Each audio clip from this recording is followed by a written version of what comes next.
নমস্কার এভরিওয়ান, সবাই ওয়েলকাম করছি নতুন একটি রেসিপি দেখার জন্য। আশা করি আপনারা সবাই ভালো আছেন এবং সুস্থ আছেন।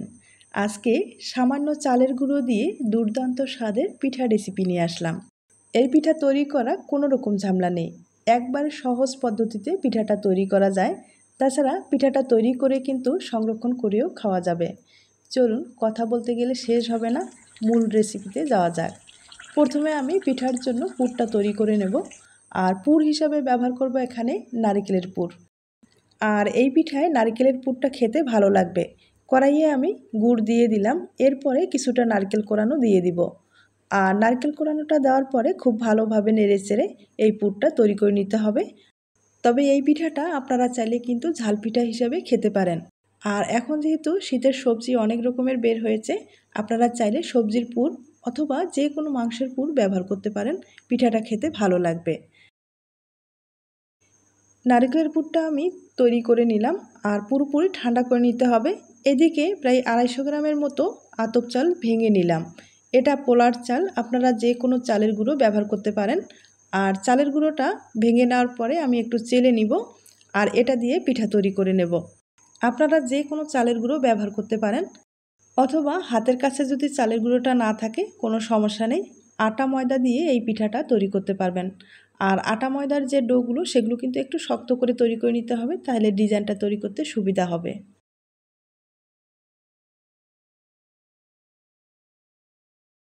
আমি এখানে শুকনো চালের গুঁড়োটা ভেঙে নিলাম, আর ভালোভাবে কিন্তু চেলে নিলাম। এরপরে স্বাদ মতো লবণ দিয়ে দিব। আর এখানে কিন্তু ফুটন্ত গরম জলটা ব্যবহার করব। আপনারা চাইলে সরাসরি কিন্তু কড়াইয়ে ফুটন্ত গরম জলের মধ্যে চালের গুঁড়োর ডোটা তৈরি করতে পারেন, মানে স্বাভাবিকভাবে যে আমরা চালের গুঁড়োর ডোগুলো তৈরি করে থাকি ওই প্রসেসে আপনারা ডোটা তৈরি করতে পারেন। আর আজকে আমি এই প্রসেসে ডোটা তৈরি করে দেখি পিঠাগুলো কীরকম হচ্ছে। তবে এই প্রসেসে ডো তৈরি করতে গেলে অবশ্যই কিন্তু ফুটন্ত গরম জল ব্যবহার করতে হবে, আর এখানে কোনো নর্মাল জল ব্যবহার করা যাবে না। এবার হাত দিয়ে ডোটাকে আমি খুব ভালোভাবে তৈরি করে নেব।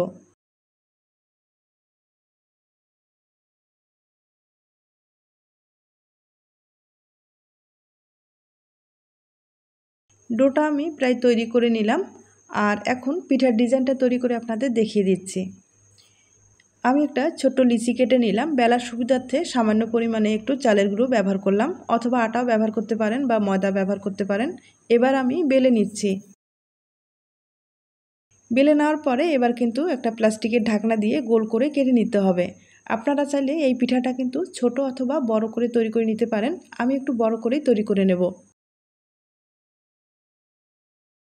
একইভাবে আমি আরেকটা বেলে আপনাদের দেখিয়ে দিচ্ছি।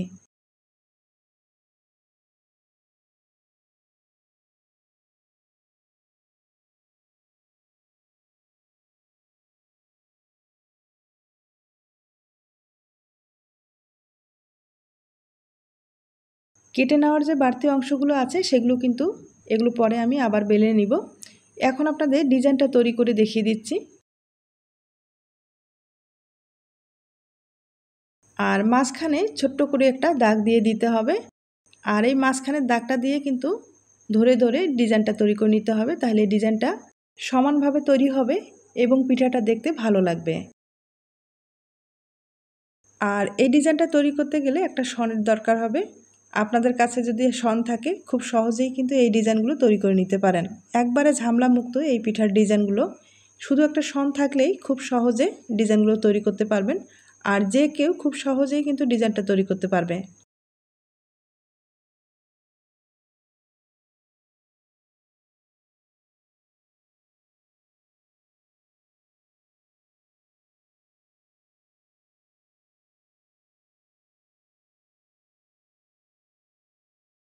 আর এই ডিজাইনটা যখন তৈরি করবেন তখন কিন্তু শনটা বাঁকা করে ধরবেন না, একবারে লম্বালম্বি মানে সোজাভাবে ধরতে হবে। আর বাঁকা করে ধরলে ডিজাইনটা কিন্তু অন্যরকম আসবে, তাই সোজা করে শনটা ধরে এভাবে ডিজাইনটা তৈরি করে নিতে হবে।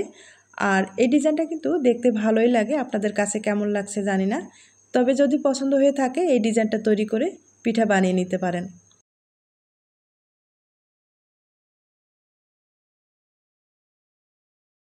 আর শনে অনেক সময় কিন্তু আটার ডোগুলো আটকে যায়, ডিজাইনটা খারাপ আসে।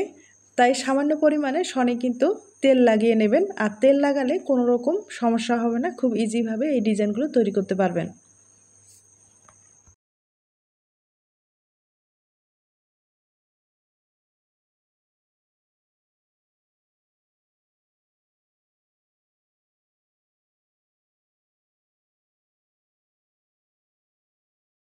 আমি ডিজাইনটা তৈরি করে দেখিয়ে দিলাম। আর এখন কিন্তু পিঠায় পুর ব্যবহার করতে হবে। আমি নারকেলের পুরটা দিয়ে দিব, তবে পুর কিন্তু এই পিঠায় একটু বেশি করে দিলে পিঠাটা খেতে ভালো লাগবে। আর পুরটা কিন্তু পিঠার মাঝখানে বসাতে হবে, চারিপাশে ভালোভাবে সমান করে দিতে হবে।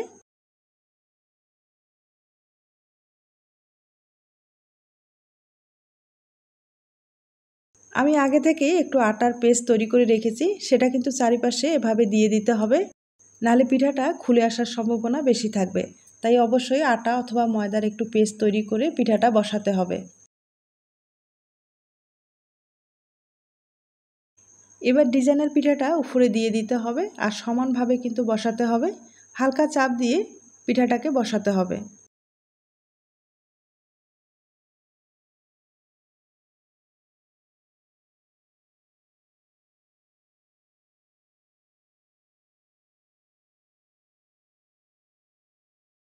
এবার পিঠাটার আরেকটু ডিজাইন তৈরি করলে পিঠাটা দেখতে কিন্তু অপূর্ব লাগবে। তার জন্য সাইডের ডিজাইনটা তৈরি করার জন্য আমি একটা পাতলা টিন নিলাম, আর এই টিনটা দিয়ে সাইডের ডিজাইনটা আমি কেটে নিব।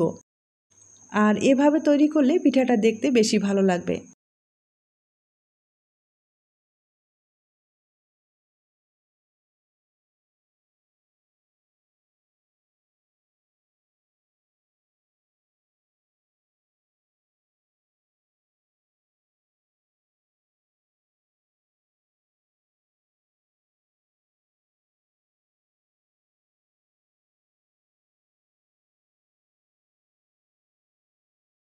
পিঠাটা আমি পুরোপুরি তৈরি করে নিলাম। দেখতেই পারছেন কতটা সহজে পিঠাটা তৈরি করা যায়, তাছাড়া দেখতে অপূর্ব হয়।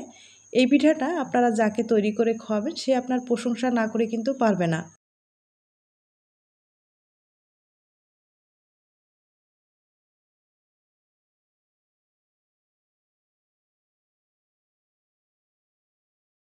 একইভাবে কয়েকটা পিঠা আমি তৈরি করে নিলাম।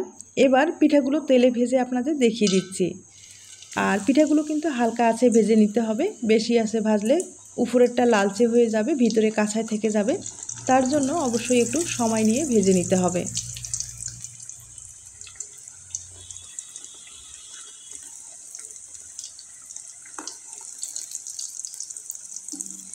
পিঠাগুলো আমি উপর থেকে একটু তেল দিয়ে দিব, তাহলে খুব ভালোভাবে ভাজানো হবে। আর আপনাদের যদি ছড়ানো কড়াই থাকে তাহলে কিন্তু পিঠাগুলো ছড়ানো কড়াইয়ের মধ্যে ভেজে নেবেন। তেলটা সমানভাবে পেলে পিঠাগুলো কিন্তু মুচমুচে হবে আর খেতেও ভালো লাগবে, দেখতেও ভালো লাগবে।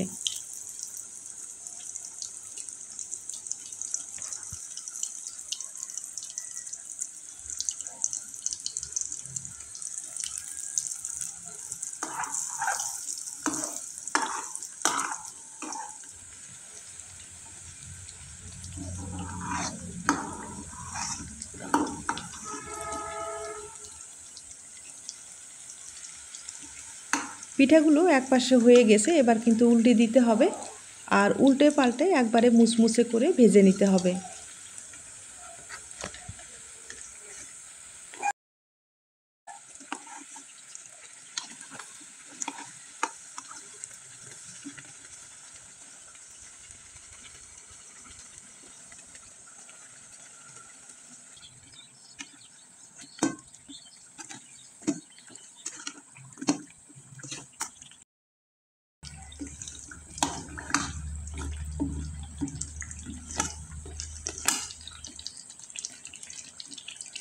পিঠাগুলো একটু সময় নিয়ে আমি ভেজে নিলাম, আর দেখতেই পাচ্ছেন ভাজানোটা কতটা সুন্দর হয়েছে। এবার তুলে আপনাদের পরিবেশন করে দেখিয়ে দিচ্ছি।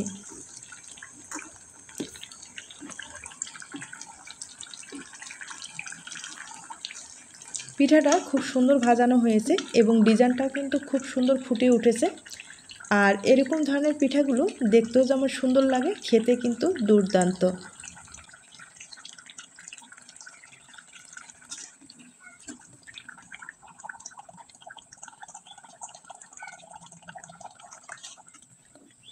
পিঠাটা ভেজে নেওয়ার পরে দেখতেই পারছেন কতটা সুন্দর হয়েছে। আর এই ভাজানো পিঠাগুলো আপনারা কিন্তু এখন 1 সপ্তাহ পর্যন্ত সংরক্ষণ করে খেতে পারবেন। এবার ভেঙে দেখিয়ে দিচ্ছি।